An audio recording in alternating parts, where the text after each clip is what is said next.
Shalom Bapak Ibu Saudara yang terkasih. Mari sebelum kita mulai persekutuan firman doa malam hari ini, mari kita sejenak mau ambil waktu teduh, kita mau benar-benar fokus untuk dilawat dan dihibur sama Tuhan. Mari kita mengambil waktu teduh sejenak.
Amin.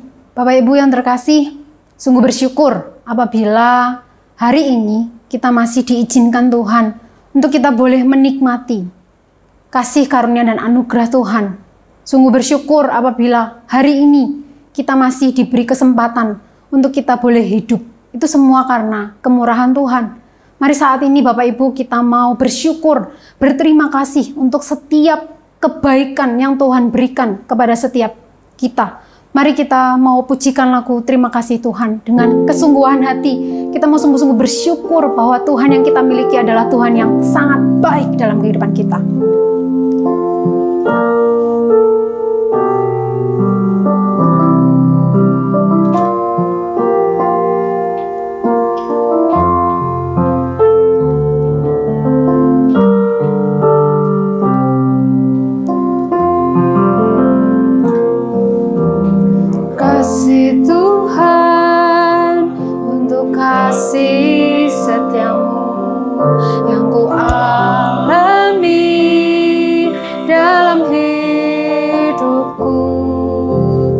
Kasih Yesus untuk kebaikan-Mu sepanjang hidupku. Terima kasih Yesusku.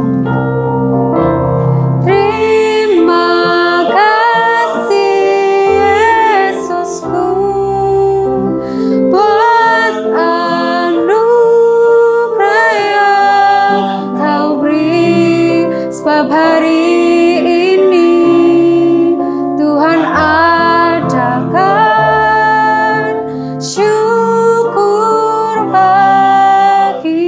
kita ulangi sekali lagi lagu ini.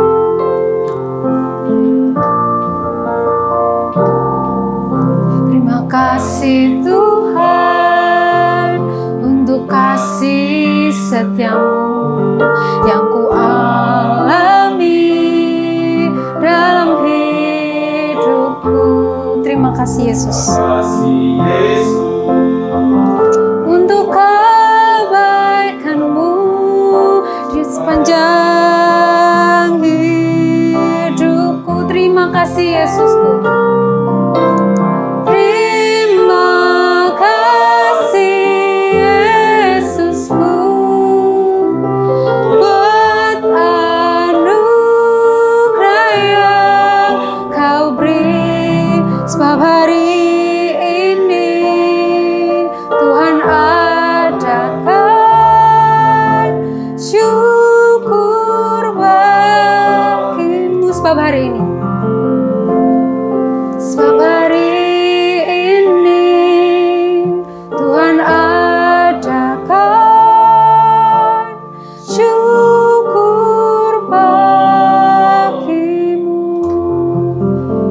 Kita berdoa.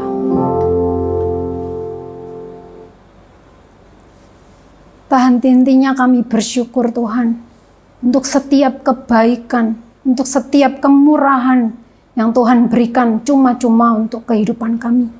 Maafkan kami ya Tuhan apabila kami sering memakai hidup kami dengan sangat sia-sia.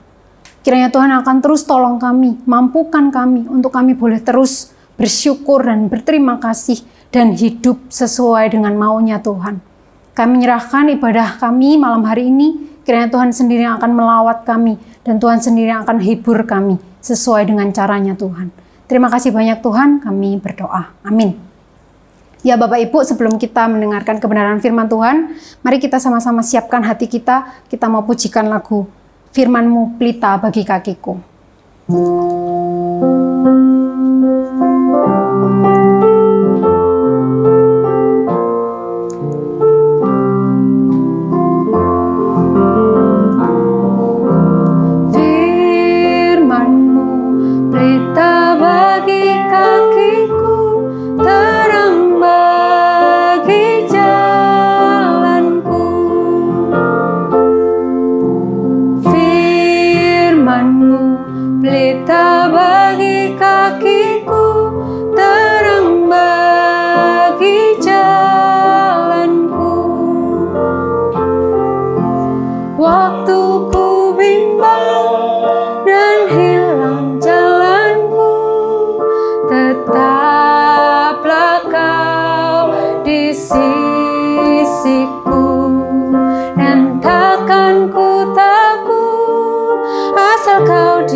Ya, dipersilakan untuk hambanya boleh menyampaikan kebenaran firman Tuhan.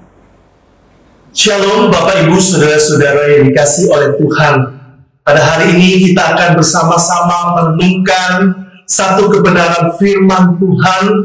Sebelum kita akan membaca dan merenungkan firman Tuhan, mari kita bersama-sama masuk di dalam doa. Bapa dalam surga, kami bersyukur hari ini kami boleh datang kepada Tuhan dan kami mau untuk boleh membaca, merenungkan firman Tuhan. Oh ya Tuhan, urapi hamba-Mu dengan kuasa Tuhan. Tuhan juga boleh menolong setiap jemaat Tuhan, memahami firman Tuhan, dan melakukannya di dalam kehidupan mereka hari lepas hari. Berbicaralah melalui hamba-Mu yang penuh dengan kelemahan. Biarlah kuasa firman Tuhan yang boleh menjadi hal yang paling utama di dalam kehidupan kami. Tuhan, kami serahkan waktu ini ke dalam tangan pimpinan Tuhan. Roh Kudus bekerja di tengah-tengah kami, menyingkapkan, memimpin hidup kami, untuk kami tahu dengan jelas apa yang harus kami lakukan di dalam hidup kami. Di dalam nama Putra-Mu yang tunggal Tuhan kami Yesus Kristus kami berdoa. Amin. Bapak Ibu Saudara-saudara sekalian, pembacaan firman Tuhan pada hari ini diambil dari kitab Hagai, pasal yang pertama, ayat yang pertama sampai ayat yang ke-14. Hagai, pasal yang pertama, ayat yang ke-1 sampai ayat yang ke-14. Demikianlah bunyi firman Tuhan. Pada tahun yang kedua zaman Raja Darius, dalam bulan yang ke-6, pada hari pertama bulan itu, datanglah firman Tuhan dengan perantaraan Nabi Hagai kepada Zerubabel bin Sealtiel, bupati Yehuda, dan kepada Yosua bin Yosadak, imam besar, bunyinya. Beginilah firman Tuhan semesta alam. Bangsa ini berkata, sekarang belum tiba waktunya untuk membangun kembali rumah Tuhan. Maka datanglah firman Tuhan dengan perantaraan Nabi Hagai bunyinya. Apakah sudah tiba waktunya bagi kamu untuk mendiami rumah-rumahmu yang dipapani dengan baik, sedang rumah ini tetap menjadi reruntuhan? Oleh sebab itu beginilah firman Tuhan semesta alam. Perhatikanlah keadaanmu. Kamu menabur banyak tetapi membawa pulang hasil sedikit. Kamu makan tetapi tidak sampai kenyang. Kamu minum tetapi tidak sampai puas. Kamu berpakaian tetapi badanmu tidak sampai panas. Dan orang yang bekerja untuk upah, ia bekerja untuk upah yang ditaruh dalam pundi-pundi yang berlubang. Beginilah firman Tuhan semesta alam. Perhatikanlah keadaanmu. Jadi naiklah ke gunung, bawalah kayu dan bangunlah rumah itu, maka aku akan berkenan kepadanya dan akan menyatakan kemuliaanku di situ, firman Tuhan.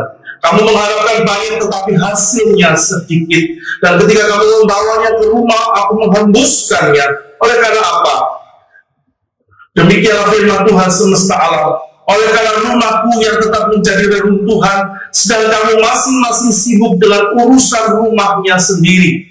Itulah sebabnya langit menahan embunnya dan bumi menahan hasilnya. Dan aku memanggil kekeringan datang ke atas negeri, ke atas gunung-gunung, ke atas gandum, ke atas anggur, ke atas minyak, ke atas segala yang dihasilkan tanah, ke atas manusia dan hewan, dan ke atas segala hasil usaha. Lalu Zerubabel bin Sealtiel dan Yosua bin Yosadak, imam besar dan selebihnya dari bangsa itu, mendengarkan suara Tuhan Allah mereka dan juga perkataan Nabi Hagai sesuai dengan apa yang disuruhkan kepadanya oleh Tuhan Allah mereka. Lalu takutlah bangsa itu kepada Tuhan. Maka berkatalah Hagai, utusan Tuhan itu menurut pesan Tuhan kepada bangsa itu demikian. Aku ini menyertai kamu, demikianlah firman Tuhan. Tuhan menggerakkan semangat Zerubabel bin Sealtiel, bupati Yehuda, dan semangat Yosua bin Yosadak, imam besar, dan semangat selebihnya dari bangsa itu. Maka datanglah mereka lalu melakukan pekerjaan pembangunan rumah Tuhan semesta alam Allah mereka. Sedemikian jauh pembacaan firman Tuhan. Yang berbahagia adalah mereka yang membaca, mereka yang menyimpan, dan yang terus belajar melakukannya di dalam kehidupan hari lepas hari. Bapak Ibu saudara-saudara sekalian, di sebuah pertandingan olahraga dunia, yaitu Piala Dunia sepak bola, pertandingan antara negara-negara di seluruh dunia. Saudara-saudara, pada saat itu diadakan suatu angket, diadakan suatu survei. Menurut kalian, kalau tim kalian harus menang dan akan menang, apa yang bangsa kalian akan lakukan? Apa yang bangsa kalian akan kerjakan ketika tim daripada negara kalian, bangsa kalian itu maju dan akan menjadi pemenang, harus menjadi pemenang? Saudara-saudara, di situ ada begitu banyak angket survei yang dilakukan, dan dari negara-negara itu ketika ditanyakan apa yang akan kalian lakukan, apa yang akan kalian korbankan untuk melihat negara Anda menang di dalam Piala Dunia. Hasil daripada survei sangat menarik sekaligus mengejutkan. Mayoritas masyarakat Inggris sebanyak 93% menyatakan bahwa mereka akan berhenti makan selama 1 minggu untuk boleh supaya bangsa mereka, tim sepak bola dari bangsa Inggris menjadi juara dunia. Lalu kemudian sebanyak 70% orang Italia akan berhenti bekerja demi kemenangan daripada tim sepak bola Italia. Kebanyakan orang-orang Amerika bersedia mengorbankan rumah mereka, mobil mereka, demi kemenangan daripada tim sepak bola Amerika Serikat. Bahkan Korea Selatan menyatakan bahwa mereka bersedia mengorbankan kehidupan cinta mereka bersama orang-orang yang mereka cintai. Mereka bersedia untuk memutuskan pacar mereka demi supaya tim sepak bola dari Korea dapat menjadi juara dunia. Bapak Ibu saudara-saudara sekalian, di sini kita melihat bahwa seseorang itu berkorban untuk sesuatu yang mereka sangat hargai, yang mereka sangat cintai. Bapak Ibu saudara-saudara, seseorang yang rela membayar harga yang mahal sekali saat dia ingin supaya apa yang dia inginkan hal itu terjadi. Dia rela untuk memberikan segala sesuatu demi sesuatu yang dia anggap penting, sesuatu yang dia prioritaskan. Bapak Ibu saudara-saudara, hal ini berkaitan dengan berapa banyak waktu, tenaga yang kita curahkan dalam kehidupan sehari-hari demi untuk boleh mendapatkan prioritas di dalam hidup kita. Nah, Bapak Ibu saudara-saudara sekalian, Pertanyaan yang penting di dalam kehidupan rohani kita, di dalam kehidupan iman kita, saudara-saudara sekalian, apakah Allah mendapatkan prioritas yang begitu besar, yang paling utama, yang paling tinggi di dalam kehidupan kita? Bapak Ibu saudara-saudara sekalian, bagaimana jika di dalam hidup kita ini Allah yang seharusnya mendapatkan prioritas yang tertinggi, tetapi hal itu tidak kita kerjakan?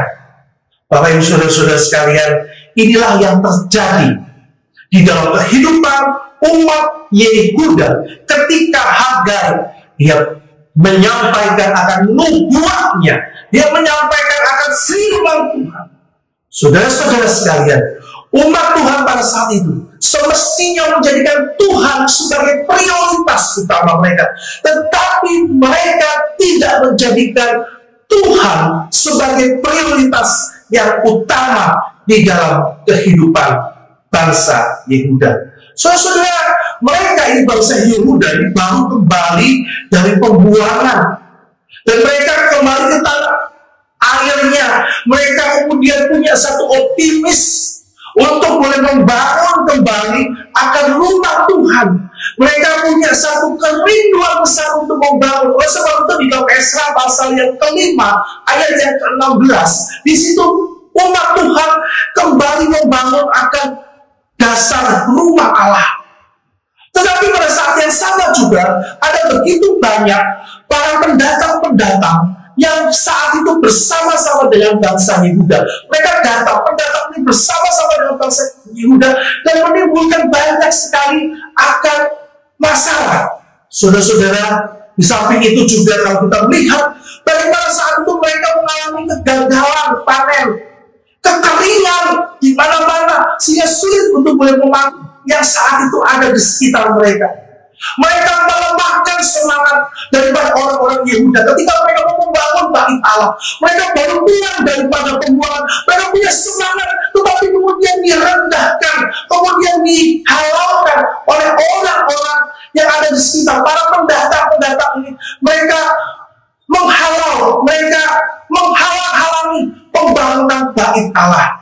Saudara, kalau kita lihat juga di dalam Esra pasal yang keempat, ayat yang keempat sampai ayat yang keenam, di situ bagaimana umat Tuhan itu dihalang-halangi dengan kekerasan, dengan penghinaan, supaya mereka berhenti melakukan akan pekerjaan Tuhan, pembangunan rumah Allah.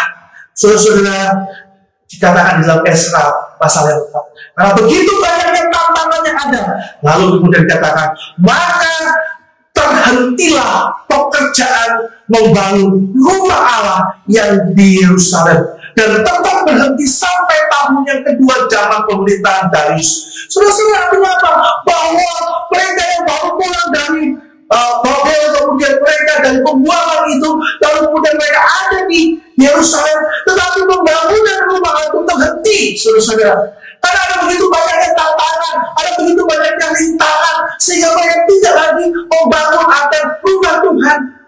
Saudara-saudara sekalian, dan saat ini, saat dimana Tuhan itu berbicara melalui Nabi Hagai, dia kemudian mempertanyakan kepada umat Tuhan saat itu, perhatikanlah bagaimana keadaanmu. Bapak Ibu saudara-saudara sekalian yang dikasihi Tuhan, dari pembuangan sampai kemudian saat dari bangsa Israel itu keluar dari pembuangan, sampai di saat Nabi Hagai mengatakan firman Tuhan ini, saudara-saudara, jaraknya itu ada 20 tahun. 20 tahun sesudah mereka itu keluar dari pembuangan, sampai akhirnya Nabi Hagai itu berfirman, itu ada 20 tahun. Dan selama 20 tahun itu, saudara-saudara, umat Tuhan tidak melakukan apapun untuk pembangunan rumah Tuhan. Saudara-saudara sekalian, apabila kita seorang pemilik rumah, pemilik tanah. Lalu kemudian kita menyuruh kepada kontraktor untuk boleh membangun akan tanah itu yang sudah puing-puing itu, membangun sebuah rumah. Lalu kemudian terhenti selama 20 tahun. Bagaimana kita sebagai seorang pemilik daripada tanah lahan itu? Bagaimana sikap kita kepada kontraktor itu? Kita pasti akan marah. Kita akan mengatakan tidak ada alasan kamu mau mengatakan apa-apa. 20 tahun. Kita bisa bayangkan, saudara. Manusia saja marah kalau punya seorang kontraktor seperti demikian. Apalagi Tuhan. Tuhan yang sudah membebaskan bangsa Israel, umat Tuhan, untuk kembali ke tanah airnya, membangun kembali bait Allah. Sesudah 20 tahun, bait Allah itu masih belum dibangun, masih merupakan reruntuhan. Bapak Ibu saudara-saudara sekalian, keinginan untuk membangun kembali rumah Tuhan itu tidak ada lagi. Mereka yang pada saat itu pasca pembuangan, mereka kehilangan harapan. Mereka merasa bahwa Tuhan tidak lagi bersama-sama dengan mereka. Pengharapan umat Tuhan ini yang akan memiliki akan kemakmuran, kelimpahan, tetapi akhirnya mereka kecewa. Saudara-saudara sekalian, pada saat itulah Tuhan berbicara kepada umat Tuhan Yehuda melalui seorang Nabi Hagai yang kemudian berkata di dalam bagian ini, beginilah firman Tuhan semesta alam. Bapak Ibu saudara-saudara, di dalam terjemahan bahasa Inggris adalah Yahweh of Hosts, Lord of Hosts. Dikatakan dalam bagian ini, beginilah firman Tuhan semesta alam. Dalam bagian ini Hagai ingin mengatakan satu penekanan bahwa kuasa Tuhan begitu luar biasa. Kuasa Tuhan itu begitu tinggi. Dia adalah Allah yang kekal. Dia adalah Allah yang berkuasa. Dia adalah Allah yang hidup. Artinya saudara-saudara, kuasa Allah itu memegang dan melingkupi segala sesuatu.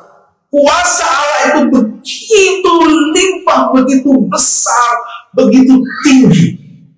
Dan di dalam bagian ini Bapak Ibu saudara-saudara sekalian, Hagai seolah-olah ingin mengkontraskan Tuhan yang begitu berkuasa, tetapi diabaikan pembangunan rumah Tuhan oleh umat Tuhan. Tuhan yang begitu bertahta di dalam kemuliaannya, tetapi mereka tidak mempedulikan rumah Tuhan yang harusnya mereka bangun. Sikap ini ada satu sikap yang mencerminkan bagaimana mereka bukanlah umat Tuhan. Mereka bukanlah umat Tuhan. Oleh sebab itu saudara-saudara, dikatakan dalam bahasa di dalam bagian ini, Tuhan menyebut Yehuda bukan lagi umatku, tetapi bangsa ini. Menunjukkan bagaimana Tuhan sudah tidak lagi mengenal akan kehidupan mereka yang sudah jauh daripada kita. Bapak Ibu saudara-saudara sekalian, sebutan bangsa ini seringkali dipakai di dalam Alkitab Perjanjian Lama untuk menunjukkan kehidupan umat Tuhan atau orang-orang Israel yang hidup di dalam dosa. Bandingkan dengan Yesaya pasal yang ke-6 ayat 9, Yesaya pasal ke-8 ayat yang ke-6, Yeremia 14 ayat yang ke-11. Tuhan menyebut bangsa ini, menunjukkan bagaimana itu suatu teguran karena mereka sudah jauh daripada Tuhan. Dan melalui Hagai ini Allah berfirman. Apa yang Tuhan firmankan? Katakan dalam bagian ini, bangsa ini berkata, sekarang belum tiba waktunya untuk membangun kembali rumah Tuhan. Sekarang belum tiba waktunya untuk membangun rumah Tuhan. Kenapa mereka berpikir demikian? Bukankah pada saat itu sudah ada perubahan politik, perubahan kerajaan? Ahasius telah diganti oleh Raja Darius, dan seharusnya itu menjadi satu tonggak untuk mereka boleh membangun kembali rumah Tuhan. Tetapi hal itu tidak terjadi. Lalu kemudian Hagai kembali melanjutkan firman Allah. Kalau Tuhan. Lalu Hagai mengatakan, apakah sudah tiba waktunya bagi kami untuk mendiami rumah-rumah yang dipapangi dengan baik, sedangkan rumah Tuhan tetap menjadi reruntuhan. Saudara, dalam bahasa aslinya, kalimat di dalam ayat yang keempat ini dikatakan ada satu kata, kamu. Ya, kamu, you, yourself. Saudara-saudara, artinya bahwa ternyata umat Tuhan ini, mereka itu begitu egois. Mereka itu hanya memikirkan kepentingan mereka sendiri. Mereka mementingkan akan kenyamanan mereka sendiri. Mereka mementingkan akan urusan mereka sendiri, yaitu membangun rumah mereka sendiri. Sedangkan di dalam bagian yang lain, rumah Tuhan itu dikesampingkan.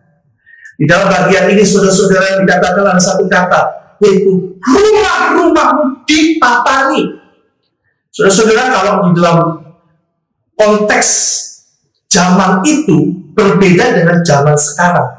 Kalau zaman itu, saudara-saudara, berbicara dipapangi, itu artinya suatu rumah yang sangat elit, yang sangat luar biasa, eksklusif sekali. Rumahnya sangat baik, bahkan lebih daripada rumah biasa. Kalau hari ini, kalau dengan kata dipapangi, itu mungkin rumah-rumah yang kurang terlalu baik, yang kurang terlalu indah dan kuat. Tapi pada saat itu, saudara-saudara, kalau dikatakan rumah-rumahmu dipapangi, itu artinya rumahnya itu begitu sangat baik sekali. Rumahnya itu sudah sangat luar biasa sekali. Dan itulah yang terjadi. Bapak Ibu saudara-saudara sekalian, masalahnya bukanlah masalah ekonomi, bukanlah masalah-masalah yang terjadi di luar, tetapi yang menjadi masalahnya itu adalah hati mereka. Hati mereka yang sudah tidak lagi dekat dengan Tuhan. Oleh sebab itu Hagai mengatakan, perhatikan keadaannya. Bukan masalah ekonomi, bukan mereka tidak mampu. Mereka mampu untuk membuat rumah-rumah yang indah, rumah-rumah yang elit. Tetapi saudara-saudara, mereka tidak lagi memiliki hubungan bersama-sama dengan Tuhan. Karena itu Hagai mengatakan, melanjutkan dengan kata-kata sebenarnya, oleh sebab itu beginilah firman Tuhan semesta alam. Perhatikanlah keadaanmu. Sampai 2 kali, saudara-saudara, di dalam pasal 1 dan di dalam 3 kali di pasal kedua, Hagai pasal yang kedua, dikatakan perhatikanlah keadaanmu.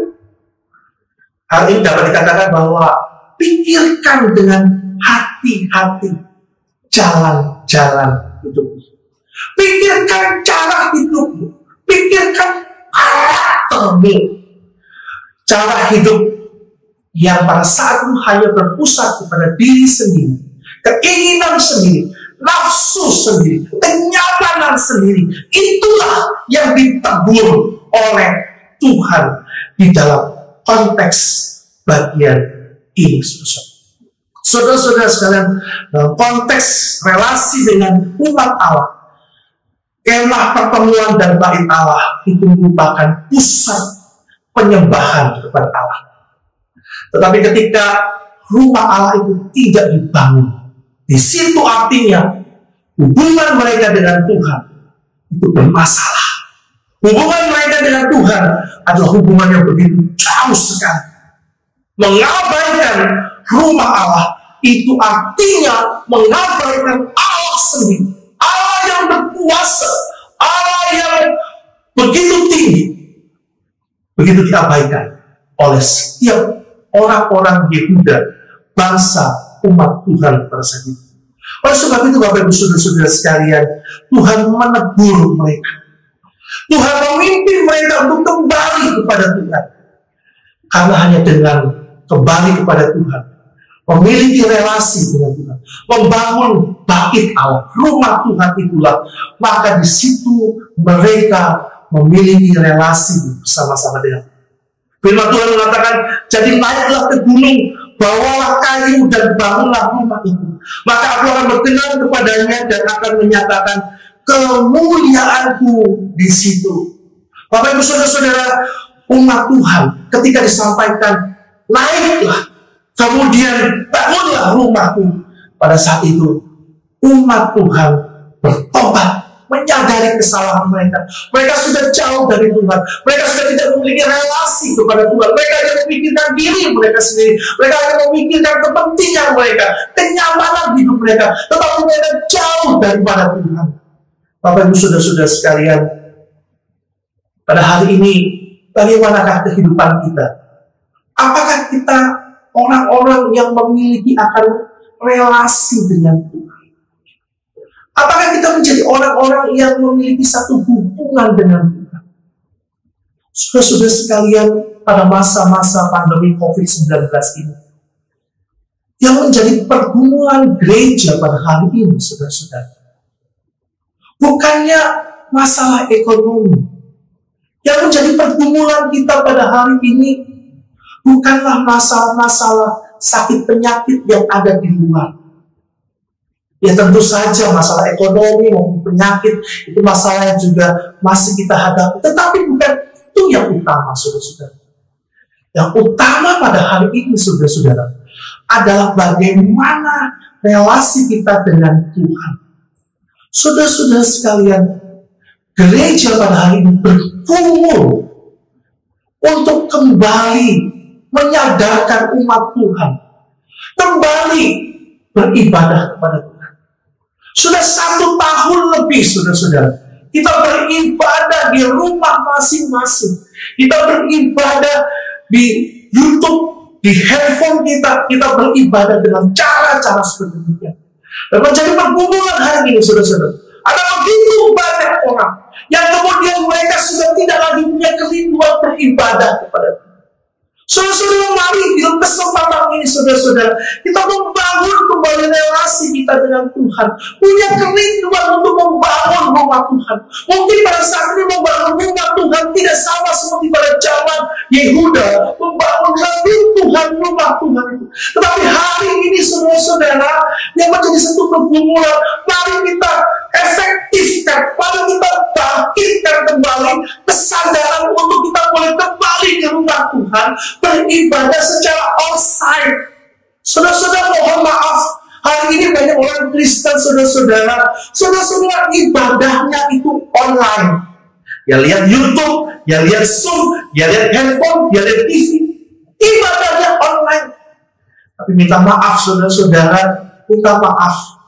Saya ingin mengatakan dengan jujur, dengan keras, ada begitu banyak orang-orang Kristen. Mereka hari ini, saudara-saudara, ke mall, belanja, itu secara onsite. Seharusnya, saudara-saudara, kita juga punya satu kerinduan. Kalau kita makan di mall, kalau kita jalan-jalan di mall, maka kita juga sudah punya kerinduan, saudara-saudara, untuk beribadah itu juga secara onsite. Mari, saudara-saudara, saya menantang kepada saudara-saudara sekalian untuk kembali membangun rumah Tuhan ini, kembali membangun Tuhan itu dengan kita rajin beribadah. Tentu saja ada sebagian para lansia, orang-orang yang masih lemah tubuh, yang tidak dapat datang ke gereja. Tapi engkau yang masih punya kekuatan, masih punya kerinduan, masih punya hati untuk Tuhan, mari beribadah kepada Tuhan, saudara-saudara. Ada banyak orang bilang, di luar kita bisa bebas, tapi di gereja tidak datang karena ada COVID di gereja. Saudara, di mana hati kita? Di mana kerinduan kita untuk datang beribadah kepada Tuhan? Mari kita bangun kembali, saudara-saudara, akan rumah Tuhan dengan satu kerinduan untuk datang kembali kepada Tuhan, memberikan hidup kita, memberikan persembahan kita, memberikan seluruh hidup kita kepada Tuhan. Bapak Ibu saudara-saudara sekalian, mengapa umat Yehuda saat itu mengabaikan akan pembangunan rumah Tuhan? Saudara-saudara, bukan masalah yang lain yang timbul pada saat itu. Bapak Ibu saudara-saudara sekalian, apa yang menyebabkan bangsa Yehuda mereka tidak membangun akan rumah Tuhan, rumah bagi Allah itu sendiri? Saudara-saudara sekalian, yang menjadi penyebab utamanya adalah mereka adalah orang-orang yang sudah begitu nyaman dengan kenyamanan yang saat itu mereka alami. Di dalam ayat yang ke-9 mencatat, kamu masing-masing sibuk dengan urusan rumahnya sendiri. Bukan tidak ada waktu, bukan tidak ada kesempatan, bukan tidak ada ekonomi yang baik, tetapi mereka hidup di dalam kenyamanan. Mereka menyembah kenyamanan. Saudara-saudara sekalian, bukan berarti orang Kristen tidak boleh menikmati kenyamanan. Bukan berarti kita tidak boleh memiliki kenyamanan. Tetapi ketika kita menyembah kenyamanan di dalam hidup kita, kenyamanan itu menjadi prioritas yang utama di dalam hidup kita dan bukan Tuhan. Keinginan kita, kedagingan kita, kenyamanan hidup kita itu yang menjadi prioritas bagi hidup kita. Dan disitulah saudara-saudara kesalahan yang Tuhan koreksi melalui Nabi Hagai. Bapak, Ibu, saudara-saudara, Tuhan adalah Tuhan yang menciptakan akan Taman Eden. Di situ penuh dengan kenyamanan. Di situ penuh dengan hal-hal yang nyaman sekali, saudara-saudara. Saudara-saudara, Tuhan bukan anti dengan kenyamanan. Tetapi ketika kenyamanan itu menjadi prioritas, hidup seseorang itu hanya untuk mengejar kenyamanan. Dan ketika dia takut kenyamanan itu tidak ada lagi. Inilah masalah. Inilah pergumulan yang terjadi di dalam kehidupan bangsa Yehuda. Saudara-saudara sekalian, kita diciptakan dengan satu tujuan, dengan satu maksud, yaitu kita boleh melayani dan kita boleh bekerja bagi Tuhan. Efesus pasal 2 ayat 10 mengatakan, karena kita ini buatan Allah, diciptakan dalam Kristus Yesus untuk melakukan pekerjaan baik yang dipersiapkan Allah sebelumnya, yang mau supaya kita hidup di dalamnya. Pertanyaannya, saudara-saudara, hari ini kita hidup di dalam keadaan seperti apa? Apakah kita punya satu kerinduan untuk melayani Tuhan? Kita punya satu kerinduan untuk meninggikan nama Tuhan? Ataukah kita hanya untuk diri kita sendiri, kenyamanan kita, dan kita melupakan Tuhan? Disitulah masalah prioritas. Tidak ada lagi prioritas untuk Tuhan. Itulah yang ditegur oleh Tuhan melalui Nabi Hagai. Saudara-saudara, Allah memanggil kita untuk menyembah Tuhan, memprioritaskan Tuhan, bukan menyembah kenyamanan dan kepentingan diri sendiri. Kita harus bisa membedakan, menikmati kenyamanan, menikmati apa yang Tuhan sudah berkati, itu hal yang wajar, hal yang boleh. Tetapi ketika kita menjadikan kenyamanan, hidup kita harus mengalami kenyamanan, hidup kita harus menyesuaikan dengan apa yang saya mau, apa yang saya inginkan. Di situ kita melihat sesuatu hal yang tidak Tuhan kehendaki. Itulah hal yang salah. Bangsa Yehuda terjebak dengan kenyamanan. Sehingga waktu untuk rumah mereka bisa berikan yang paling baik, yang paling elit, yang paling mahal. Tetapi mereka tidak punya waktu untuk rumah Tuhan. Mereka punya waktu untuk kenyamanan diri sendiri, tetapi tidak punya waktu untuk kemuliaan nama Tuhan. Saat seperti demikian, saudara-saudara, Nabi Hagai bicara dan memberikan peringatan kepada mereka. Ayat yang kelima, oleh sebab itu beginilah firman Tuhan semesta alam, perhatikanlah keadaanmu. Ulangi lagi di ayat yang ketujuh, perhatikanlah keadaanmu. Kamu sudah mengabaikan pembangunan bagi rumah Tuhan. Apa yang terjadi? Ayat yang ke-6 di situ dikatakan, kamu menabur banyak, tetapi membawa pulang sedikit. Kamu makan, tetapi tidak sampai kenyang. Kamu minum, tetapi tidak sampai puas. Kamu berpakaian, tetapi badanmu tidak menjadi panas. Lalu di ayat yang ke-9, kamu mengharapkan banyak, tetapi hasilnya sedikit. Dan ketika kamu membawanya ke rumah, aku menghembuskannya, menghabiskannya. Ketika kita mengabaikan apa yang Tuhan ingin untuk kita lakukan, maka saudara-saudara, Tuhan tidak akan pernah memberikan kepuasan. Ketika kita tidak memprioritaskan Tuhan. Memang benar kita masih bekerja, memang benar kamu masih berusaha, memang benar usahamu masih jalan, tetapi engkau tidak punya kepuasan di dalam hidupmu. Engkau tidak akan pernah puas, tidak ada kepuasan yang sejati di dalam hidupmu. Itulah yang Tuhan firmankan melalui Nabi Hagai. Nah, bagaimana mereka bisa memiliki kepuasan hidup itu ketika hidup kita diletakkan di dalam tangan Tuhan? Itulah kebahagiaan, itulah kepuasan yang sejati di dalam hidup kita. Bapak Ibu Saudara-saudara, ketika kita meletakkan hidup kita kepada hal-hal di luar Tuhan, kau tidak akan pernah puas. Kau akan terus mencari, Tapi ketika kau letakkan hidupmu, memprioritaskan kepuasan hidup itu di dalam Tuhan, engkau akan mengalami kepuasan, engkau akan mengalami kekuatan penghiburan. Saudara-saudara, puji Tuhan. Hagai pasal yang pertama ditutup dengan satu pertobatan daripada seluruh umat Tuhan pada saat itu. Mereka bertobat, mereka kembali kepada Tuhan. Saudara-saudara, hari ini Tuhan ingin bertanya kepada hidup kita masing-masing.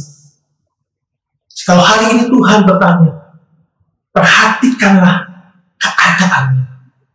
Bagaimana keadaan kita hari ini? Apakah kita adalah orang-orang yang hanya ingin untuk dipuaskan keinginan kita, dipuaskan kenyamanan kita, atau kita ingin memuliakan Tuhan di dalam sepanjang hidup kita?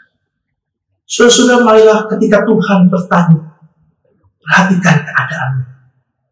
Kita menjadi orang-orang yang senantiasa memuliakan Tuhan, yang senantiasa memprioritaskan Tuhan, menjadikan Tuhan yang utama, menjadikan Tuhan yang tertinggi di dalam sepanjang kehidupan kita.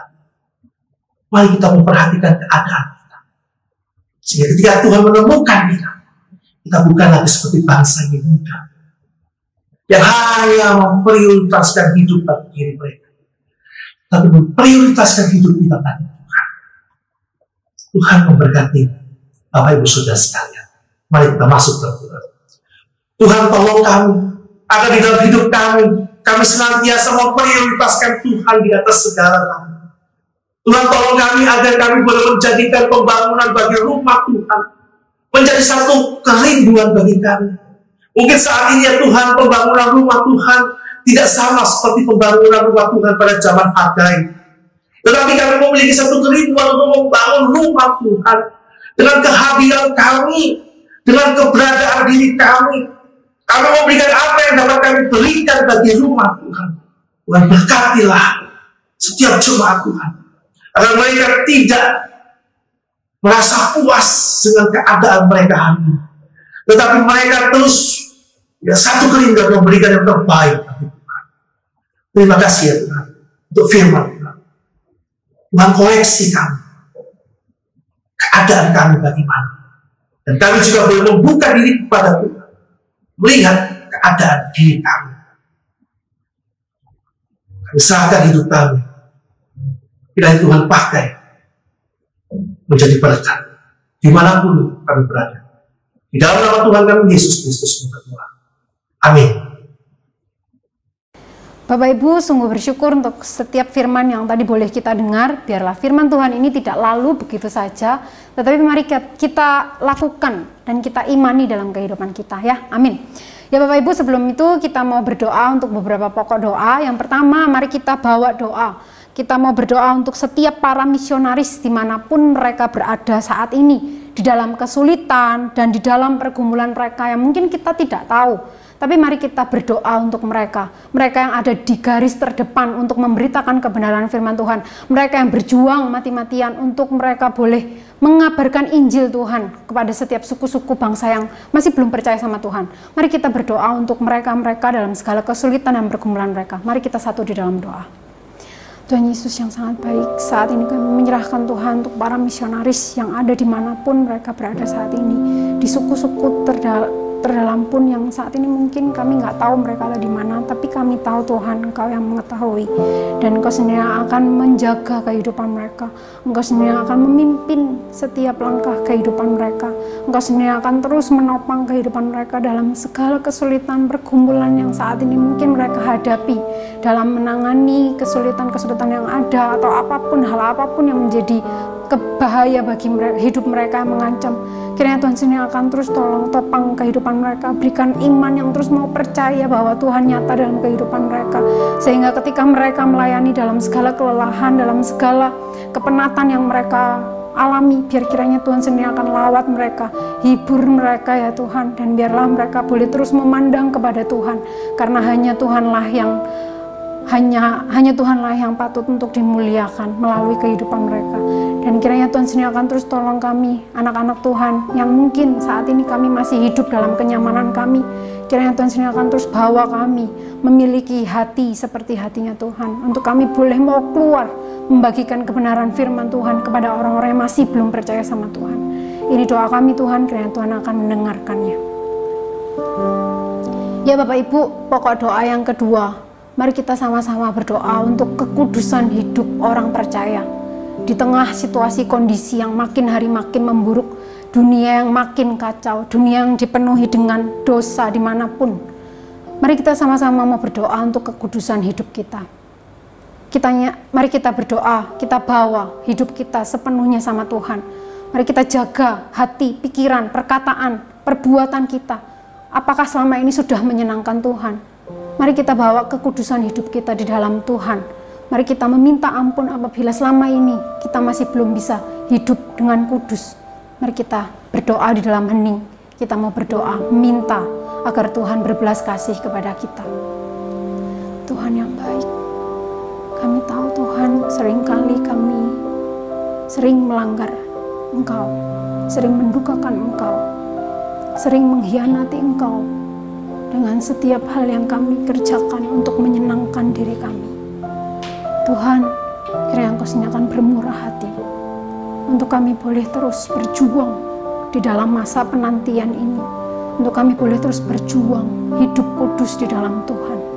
Kiranya Tuhan sendiri akan terus jaga hati, pikiran kami, perbuatan kami, perkataan kami, supaya semua yang kami lakukan Tuhan selama kami hidup di dunia ini hanya untuk memuliakan Tuhan, hanya untuk menyenangkan Tuhan, bukan untuk menyenangkan dunia, bukan untuk menyenangkan sesama kami.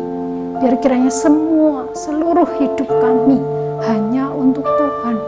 Dan biarlah kiranya Tuhan sendiri akan terus topang kehidupan kami dalam segala kelemahan, keterbatasan kami yang sering mendukakan Tuhan. Biar kiranya Tuhan sendiri yang terus jaga kami, agar hidup kami boleh terus memuliakan Tuhan. Terima kasih banyak Tuhan. Bapak Ibu, pokok doa yang ketiga, mari kita berdoa di dalam hening. Mari kita merenung sejenak.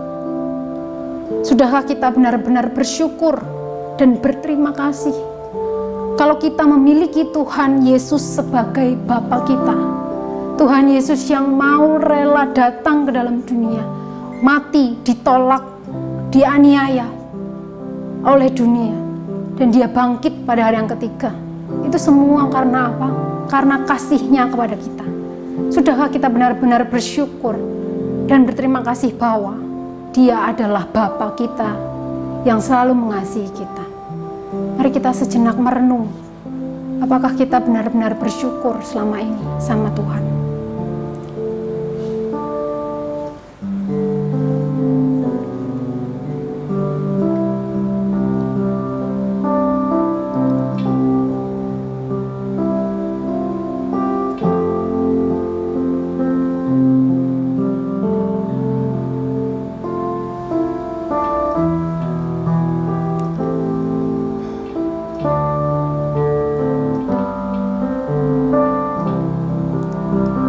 Yesus yang sangat baik. Terima kasih Tuhan untuk setiap hal yang terjadi dalam kehidupan kami, pasang surut kehidupan kami, kehidupan yang gak gampang yang harus kami lalui, kehidupan yang sangat-sangat sulit, sangat-sangat berat yang harus kami alami. Tapi kami percaya Tuhan, bahwa Tuhan terus menopang kehidupan kami, Tuhan terus menolong kami, dan Tuhan nyata dalam kehidupan kami. Biarlah kami boleh terus dalam masa-masa penantian kami menunggu kehadiran-Mu yang kedua kali di dalam dunia ini. Kiranya kami boleh terus memiliki hati yang terus dimurnikan, hati yang terus mau bersandar sepenuhnya sama Tuhan, hati yang terus mau percaya bahwa Tuhan nyata dalam kehidupan kami, sekalipun segala sesuatu kacau, sekalipun segala sesuatu tidak menghasilkan buah. Tapi kami mau terus percaya bahwa Tuhan terus mengasihi kami, Tuhan terus menopang kehidupan kami. Tuhan tolong kami, anak-anak Tuhan yang lemah terbatas. Biar kiranya Tuhan sendiri akan terus mampukan kami untuk kami boleh terus hidup hanya untuk kemuliaan Tuhan. Tuhan, inilah setiap doa dan permohonan kami. Kiranya Tuhan sendiri yang akan terus menopang dan menolong dan menjawab sesuai dengan waktu dan caranya Tuhan. Kami sungguh bersyukur Tuhan, kami memiliki Engkau sebagai Bapa kami. Dan terima kasih banyak Tuhan untuk setiap pengorbanan, untuk setiap kebaikan-Mu dalam kehidupan kami. Terima kasih banyak Tuhan Yesus. Amin. Ya Bapak Ibu, sedemikian persekutuan firman Tuhan malam hari ini. Saya mengundang Bapak Ibu untuk boleh hadir pada PA malam hari ini. Terima kasih, Tuhan Yesus memberkati.